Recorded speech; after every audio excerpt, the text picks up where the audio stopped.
Hello students, I am Meghdad Mukherjee to take your IP class. Today our chapter is chapter 1, Introduction to Computer System. Before starting this chapter, we have to know what is computer and what do we understand by the computer.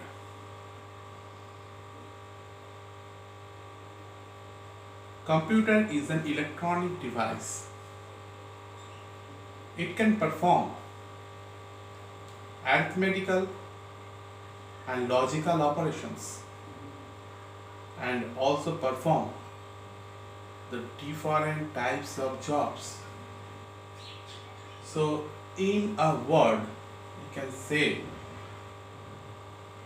or in a sentence we can say, the computer is a device of versatility. We can perform the different types of jobs through computer. We will work with the multimedia job. We can work with desktop publication jobs. We can also perform the networking and telecommunications. And nowadays, computer actually used to each and everywhere.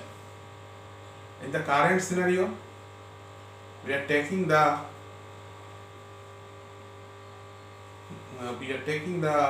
video classes or online classes by using the computer.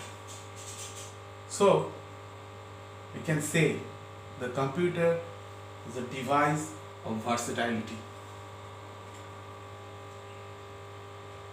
We have to know the evolution of computer system,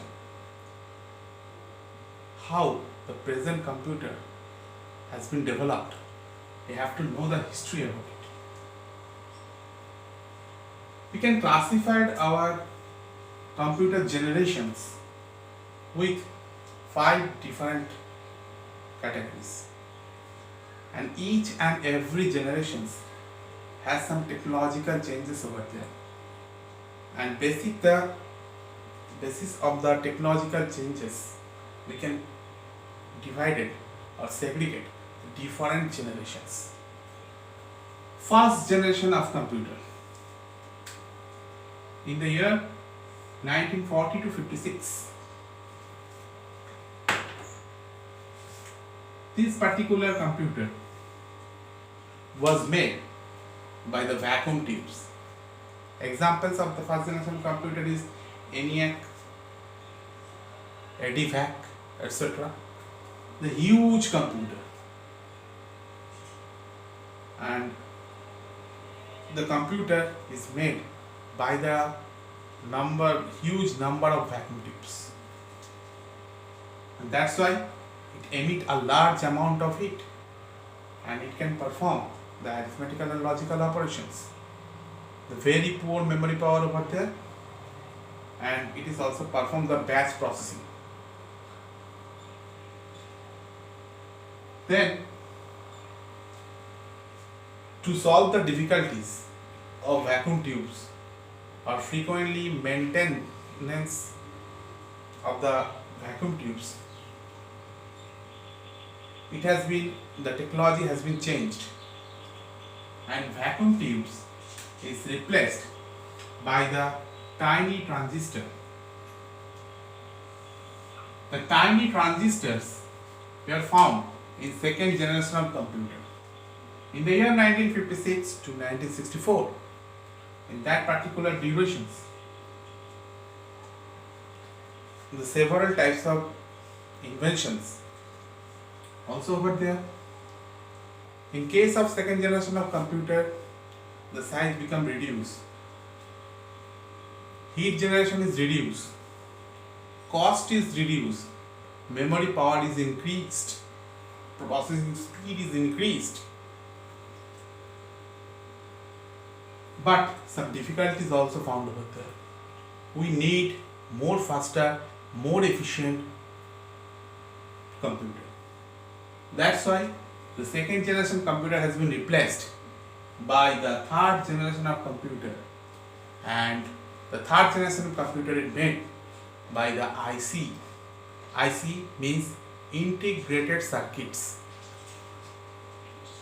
And this integrated circuit is replaced the tiny transistor. And due to these circuits, the computer become more powerful. It has performed more faster than the second generation of computer. It has a huge capacity of memory than second generation of computer. We are using the magnetic tapes with the second generation of computer to store the memory. Third generation of computer to store the memory. We are using the languages over there. We are using C, COBOL, Fortran, these types of languages we are using with the third generation of computer.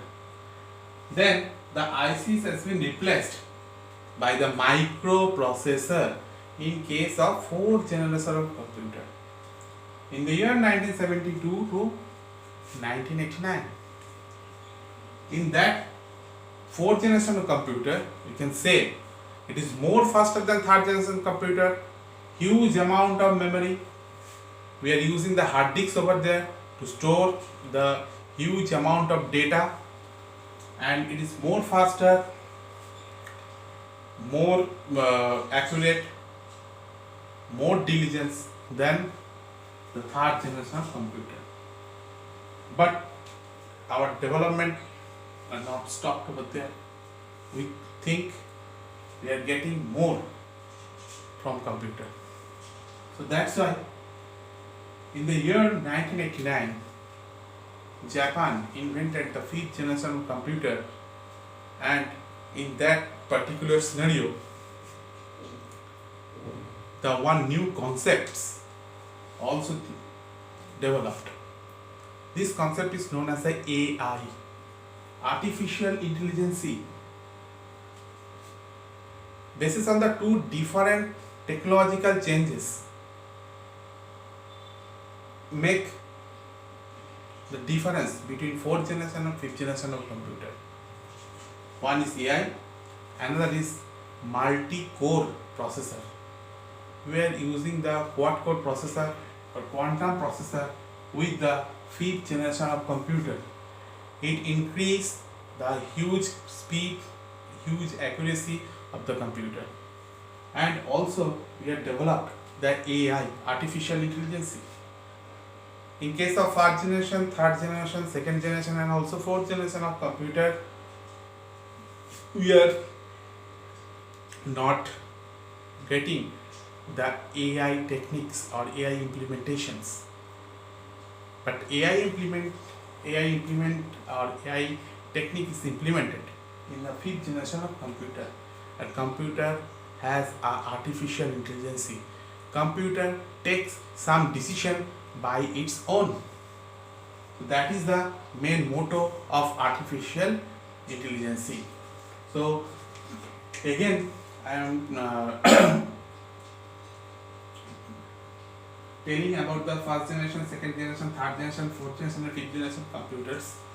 In case of first generation computers, you have to observe the vacuum tubes over there. In case of second generation computer, the technological changes is the tiny transistor. In case of third generation of computer, we observe the IC.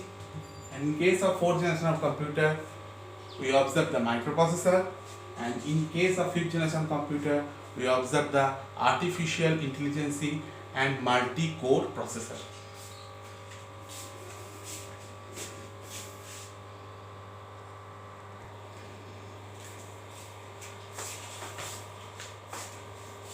Now we are discussing about the components of computer. Actually, a computer system is made by the four different units or four different components. One is input unit, another is processing unit, another is output unit, another is memory unit. Input unit means through the input unit we are giving input to the computer by using keyboard, mouse, joysticks OCR, barcodes, reader, etc. etc. CPU, Central Processing Unit, is known as CPU. It has a two different segments. One is CU, another is ALU. CU means control unit and ALU means arithmetical logical unit. Control unit actually control the different parts of the computer, and all the inputs or raw data as is controlled by the control unit. ALU, arithmetical logical unit, means if we want to process our data by using arithmetical and logical operations, so ALU work over there. Next, memory unit. This is a very important part of the computer to store the data over here. The two different types of memories over here. One is primary memory and another is secondary memory or auxiliary memory. And last one is the output unit. After processing the raw data, we are getting output or processed data by using output unit. The several output devices are attached in output unit. One important device over there, monitor. Second one, printer. Third one, it may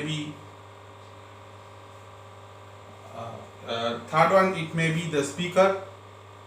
Fourth one, it may be the projector, etc. etc. So several types of output devices are attached in the part of the output unit. So four different components over there. One is input unit, one is processing unit, one is memory unit, and another is the output unit. So we are giving the input through the input unit. The data come over here, then go to the central processing unit or storage unit. Then again it has been processed over there, and then we are getting the output from the output unit. So four different components are found in our computer system. Thank you.